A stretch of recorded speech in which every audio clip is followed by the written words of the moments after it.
Okay, it's December 26, mga agad. Ayan na nga, nakita nyo naman. Nakapwesto na lahat ng motor dito sa loob. Siyempre, ayan, kitang-kita natin na binabanatan na natin lahat yan. At lahat yan tatapusin natin yan. Siyempre, usual maintenance ulit lahat yan. Alam nyo naman dito si MP Garage. Puro tayo maintenance dito. Yun ang priority natin. At ayan na nga yung mga nakapila sa labas. Salamat sa inyo, mga boss.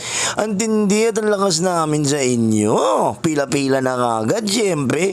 Ayan yung ginagawa natin, nakapending pa yung iba sa labas. Salamat talaga. At ayan pa yung isa, pinasok na natin. Siyempre, papatuloy-tuloy nga naman yung gawaan natin dito. At hindi na nga nagkasya sa loob. Sa labas na gumagawa yan si Lemon, para nga matapos na kagad kasi madaming pila eh. At ayan nga ulit mga boss, yung promo natin at 3755 natin sa panggilid set, swap ad yan. At syempre meron din tayo ngayong bago 2 Wheels Clothing. May collaboration tayo, t-shirt para sa